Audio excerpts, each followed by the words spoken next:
Vladimir Putin is urgently moving his assets and most likely his family out of Russia, away from incoming Ukrainian drones. Another yacht used by Vladimir Putin and his mistress Alina Kabaeva has left Russia. On June 26, the yacht left Krasnodar Krai and headed to Turkey through the Bosphorus.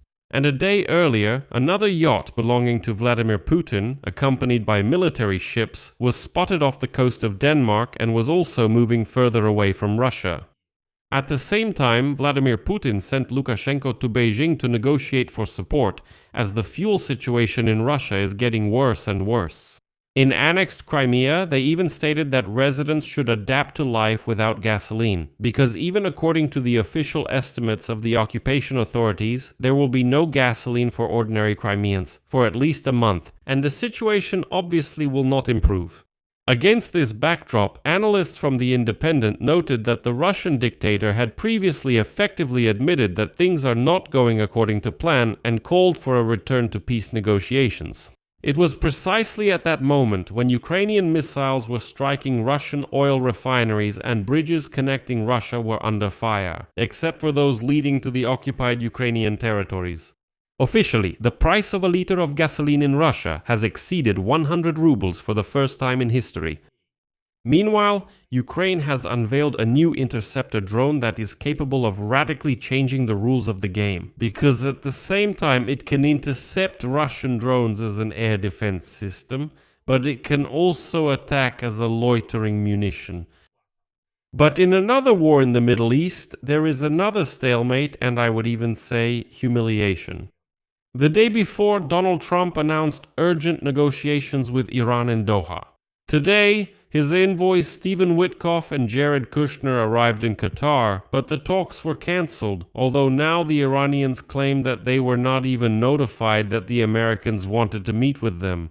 Meanwhile, in Kiev, a self-confident collaborator who had been working for the Russians in occupied Crimea since 2014 was arrested, and now he came to Kiev to take care of personal matters, and that's when the SBU officers detained him.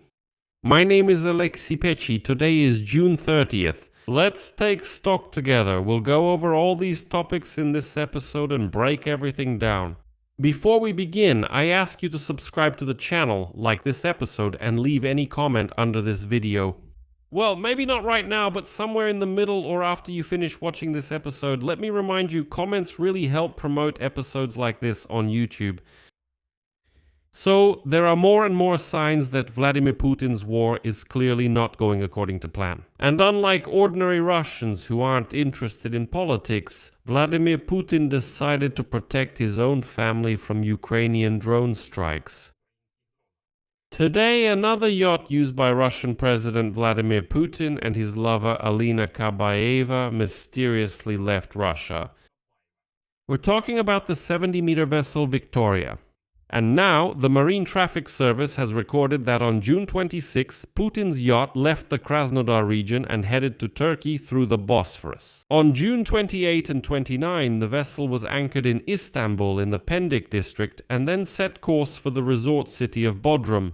Well, here you might think and assume that, Vladimir Putin simply perhaps sent his lover on vacation to Turkey because Kabaeva had often used this yacht before. But some very interesting things have been happening with Vladimir Putin's yachts in recent days.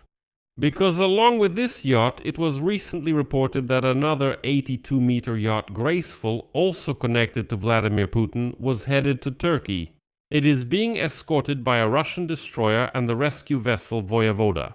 The yacht turned on its transponder for the first time since 2022 while it was in the Baltic Sea between the coasts of Germany and Denmark. However, it stopped transmitting location data immediately after information about its movements appeared in the media. According to the Marine Traffic Service, Graceful is heading to Istanbul, and to reach Turkey it will have to sail around all of Europe. So, as soon as the media noticed the movements of Vladimir Putin's yacht, the Russians once again turned off the transponders in an attempt to hide its location. In addition, I would like to remind you that this month, satellite images showed that a large vacation home on the grounds of Vladimir Putin's residence in Valdai had been completely dismantled.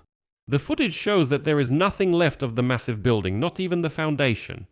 At the same time, in June, large-scale road closures were recorded in the area of Vladimir Putin's residence. In particular, in the Tver and Novgorod regions, huge sections of the M11 toll highway, about 90 kilometers long, were closed.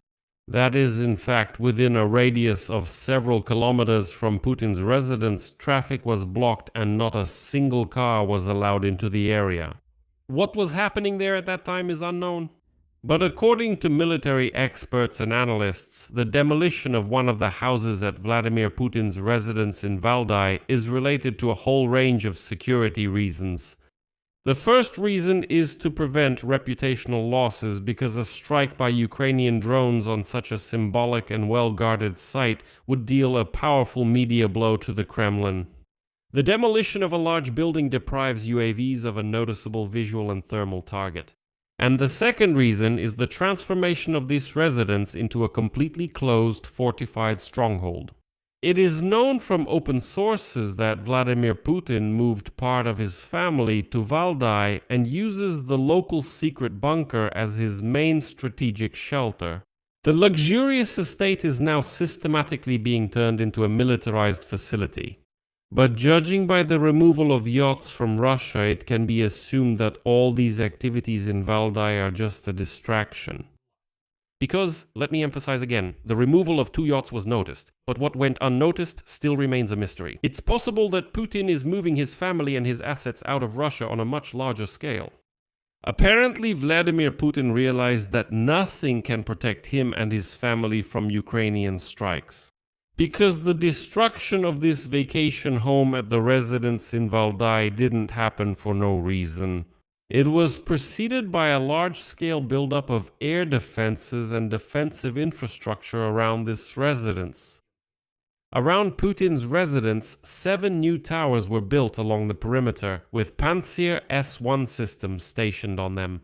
And on those very M10 and M11 highways in the Valdai district, road services began installing specialized nets on a large scale to protect against drones.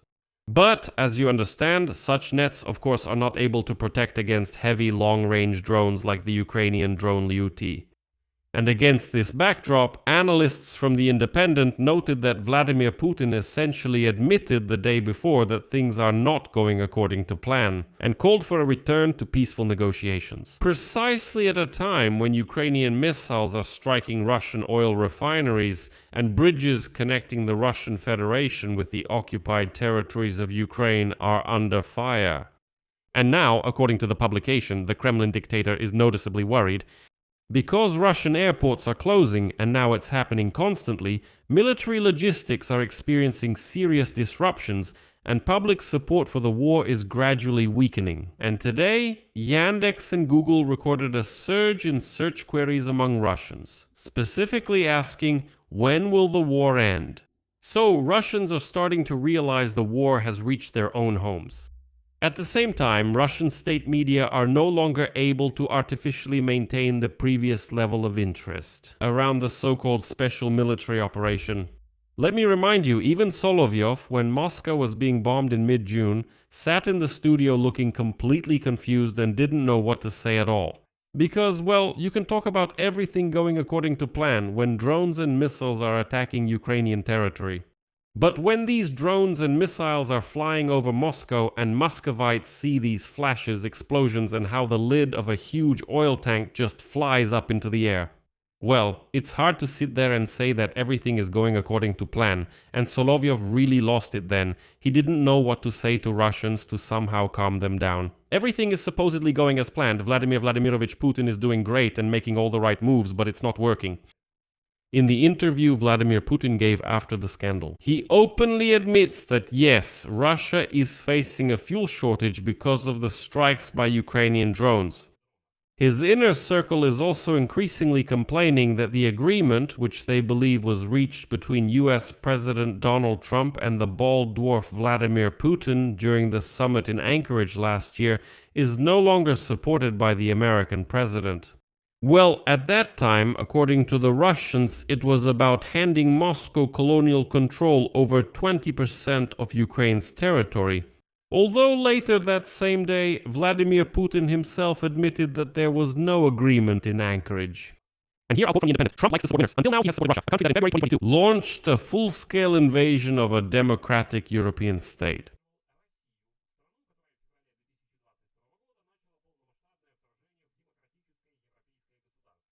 Now perhaps it's time for NATO Secretary General Mark Rutte to explain to the 47th President of the United States that the alliance partners really are doing their part to support Ukraine, even without direct military assistance from the United States, except for intelligence information.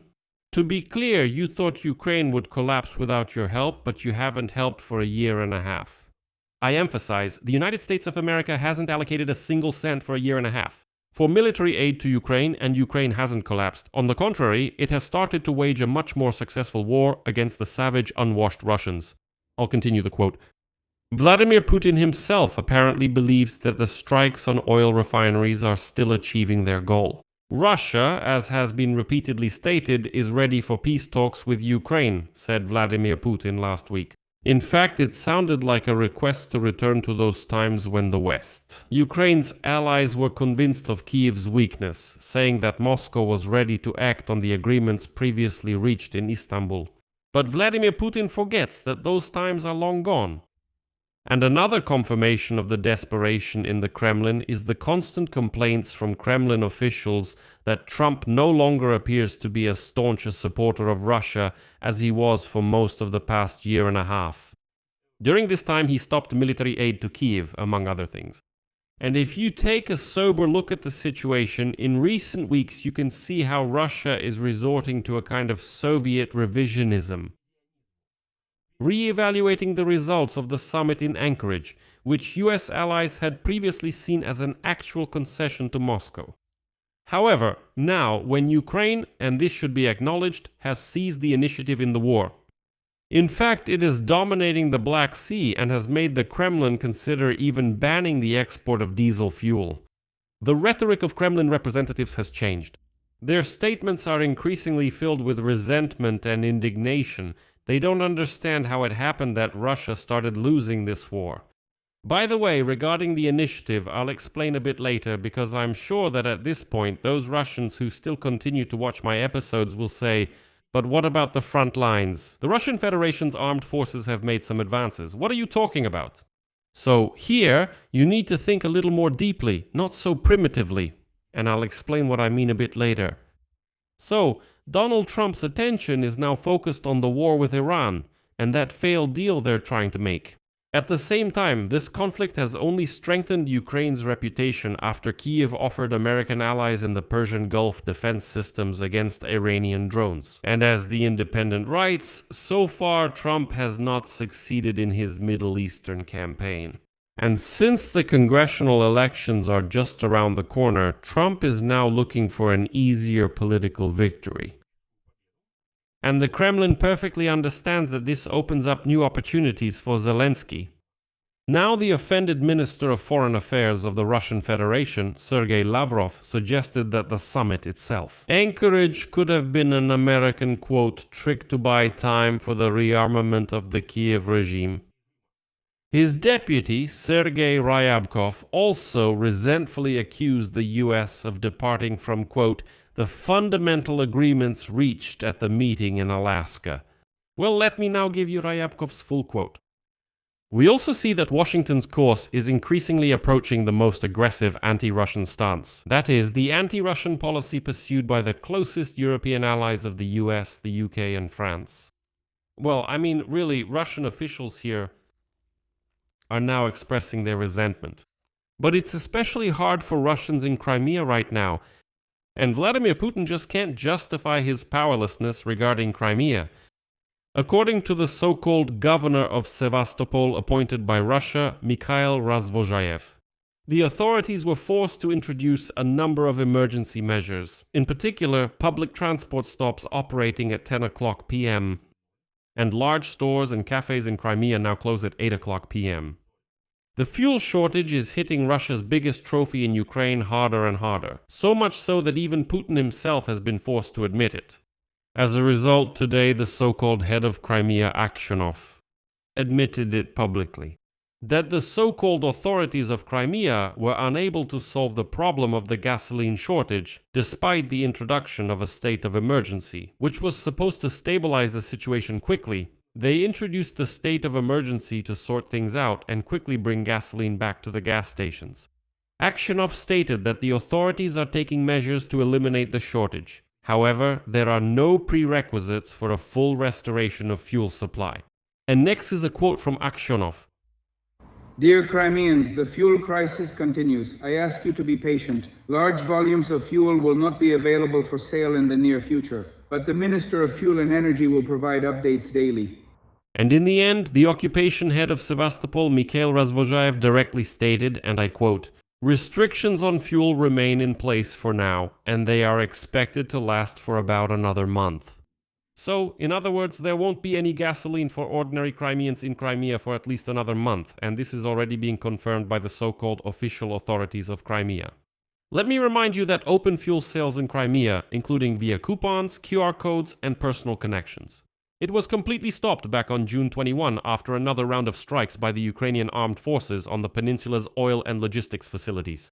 Since then, fuel has only been supplied to government agencies and the occupiers. Well, I mean the military. In addition to the lack of gasoline in Crimea due to the strikes by the armed forces of Ukraine on substations, electricity is regularly cut off. And that very same Aksenov, in his address on June 30, promised to find technical solutions within a few days to restore fair distribution of electricity in all districts of the peninsula. One of the main complaints Crimeans are raising today is the unfair distribution of electricity. After all, today a working meeting was held with the participation of all deputies, utility providers, and all heads of administration for all, without exception, municipal districts. The main task today, by the end of the day, is to try, taking into account technical capabilities and without exception for any situation, to establish a fair distribution of electricity. As we see with gasoline, the occupiers have made it unavailable for at least another month. The same will happen with electricity. And you should be grateful that the armed forces of Ukraine have switched to other targets for now. But they could strike Crimea again, and then there won't be any gasoline for half a year. As a result, it's not just in occupied Crimea, but also in Russia that there's a historic record.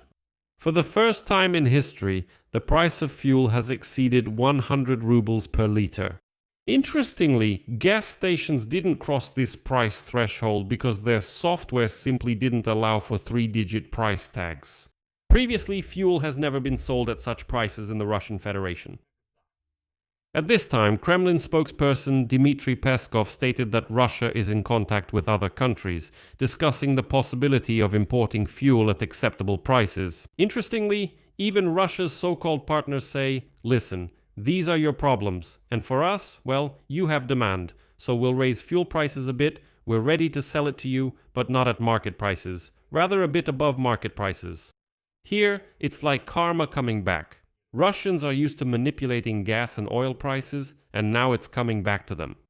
And it's funny that Peskov refused to say which countries the Kremlin is negotiating with for fuel supplies, citing security reasons.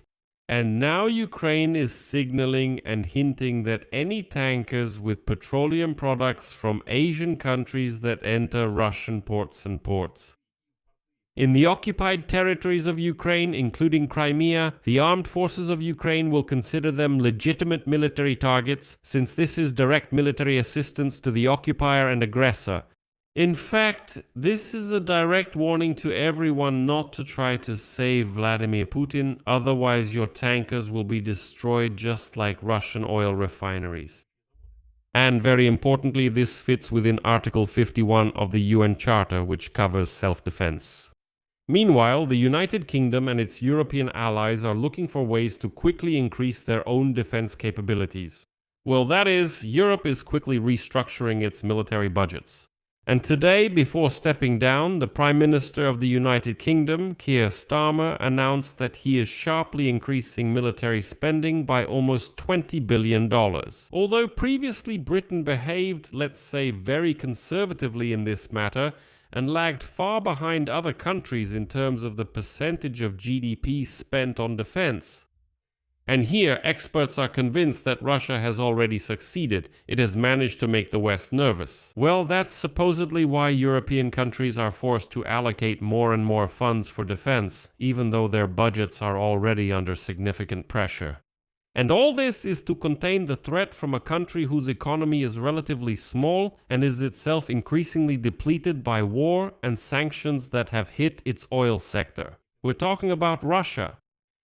However, there is another path that Europe and even the United States can take. И даже Соединенные Штаты Америки. It consists of strengthening Ukraine's successes on the battlefield, helping Kiev not just to stabilize the front line, but to completely break Russian military logistics, which could lead to a total collapse of the Russian army's front. It is possible that Ukraine is capable of achieving this on its own by continuing its current large-scale campaign of medium-range strikes on targets in the territories occupied by Russia. The defeat of the Russian army poses a serious threat to the current rulers of the Kremlin. Putin understands this perfectly well. As someone who knows his country's history well, Putin cannot forget that the humiliating return of Russian troops after World War I was one of the factors that led to the fall of the Tsarist regime. And now Vladimir Putin is doing everything he can to convince Russians that they are winning. Why? Because the Russian army is advancing at the front. If you pay attention, for the past 2 weeks he keeps saying, look, we're advancing, we're moving forward. Our troops, as he put it, are pounding every day and breaking through the front line, advancing forward and so on. But Vladimir Putin doesn't tell these same Russians that Ukraine has simply chosen a different strategy. Not to fight head-on at the front line, unfortunately losing soldiers, no. But to bring the situation for the Russian army to the point where it will be forced to flee from the front line itself, because its logistics and supply lines will be destroyed. The Russians can advance along the front line as much as they want, but at some point their rear areas will be completely destroyed. The supply lines will be completely cut off, and no help will come from there anymore. That is why the armed forces of Ukraine, for example, are currently destroying bridges in Donbass, in the Donetsk region. They cut off Crimea, struck the bridges there, hit the supply lines, hit the logistics, and brought the situation to the point where there is no gasoline in Crimea. Now the bridges in Donbass are being hit, and what is being destroyed? Logistics. But to understand all these cause and effect relationships, you need to have some brains, which Russia does not have. By the way, today the Ministry of Defense of Ukraine codified and approved for use in the Defense Forces units the domestically produced unmanned aerial system Talion, which can serve both as an interceptor and as a strike drone. At the same time, the drone can be piloted by the operator both in manual and semi-automatic modes. The Ministry of Defense of Ukraine reported that, in addition to performing air defense tasks, so-called short-range air defense, Talion can be effectively used to strike ground targets and accomplish other tactical missions as a strike drone. This is a hint towards the destruction of logistics. Well, let's move on to another topic. These are the negotiations between the US and Iran, which were supposed to take place today but did not happen today in Qatar. The day before, Donald Trump announced, as he put it, urgent direct negotiations with Iran in the Qatari capital, Doha. And today, the son-in-law of US President Donald Trump, Jared Kushner, and Special Envoy Stephen Witkoff arrived in Doha for these very urgent negotiations with the Iranians. However, Qatari mediators reported that they would not have any high-level meetings with the Iranian delegation. And so Witkoff and Kushner just stood there, embarrassed, not knowing what to do. According to the Qatari Foreign Ministry, this week, not just today but throughout the week, instead of negotiations between the parties, there will be technical consultations, including on regional security. And so Tehran's representative, Esmail Baghai, stated that the dialogue with Qatar, not with the Americans but with Qatar, regarding the implementation of the interim agreement, including the unfreezing of Iranian assets, will likely take place in Doha on Wednesday. Next is a quote from Baghai. In the coming days, no discussions or meetings with the American side at any level are planned. And he also added that, in fact, the Iranians had not planned any urgent negotiations for today, so there was nothing to cancel anyway. Although, let me remind you, yesterday Trump stated that it was the Iranians who requested urgent negotiations. So he sent his envoys to Qatar for these very urgent talks, which, as you can see, did not take place because the Iranians simply did not show up. But more on that later. We will talk about all this in the next episode. I won't dwell on it here. Let's just briefly mention it and note this news at the end of the day. And at the end of the episode, as usual, I'll share a piece of news that I'm sure will make you smile. Today, the Security Service of Ukraine detained the former chairman of the Republican Committee of the Autonomous Republic of Crimea for Fuel, Energy and Innovation Policy, who, after the annexation of the peninsula in 2014, began cooperating with Russia. And today, the SBU arrested him, who would have thought, right in Kyiv, where he confidently came, as he put it himself, to take care of some personal matters. Just think about it, really think about it. A collaborator for 12 years worked with the Russians, helped them, and he's well known because he's a politician, he's famous, everyone knew about him, and yet he came to Kyiv to take care of personal matters. We're talking about the collaborator, Sergei Bove. As the SBU reported, this person basically got Russian citizenship right after the annexation of the peninsula by Russia and offered his help to the Russian occupiers. Then the local Collaborator, Aksyonov, appointed him, get this, as the so-called Minister of Fuel and Energy of the Republic of Crimea. While holding this position, the individual helped the Russian occupation administration establish control over the strategically important energy infrastructure of the peninsula. And it's funny that the fuel minister ran away from Crimea just at the time when there were huge problems with fuel there. Well, who knows, maybe he deliberately fled to Kiev, realizing that it's better to serve time in prison than to stay with the Russians. Well, or he's so stupid that he went to Kiev hoping that no one would notice him. I'll leave it at that. Share your opinions and conclusions in the comments below this episode, subscribe to the channel, hit the bell, and don't forget to like. If you want to support the work of this YouTube channel, you can do so with any donation using the links and details in the description of this video. That's all for now. Take care of yourselves. Goodbye, everyone.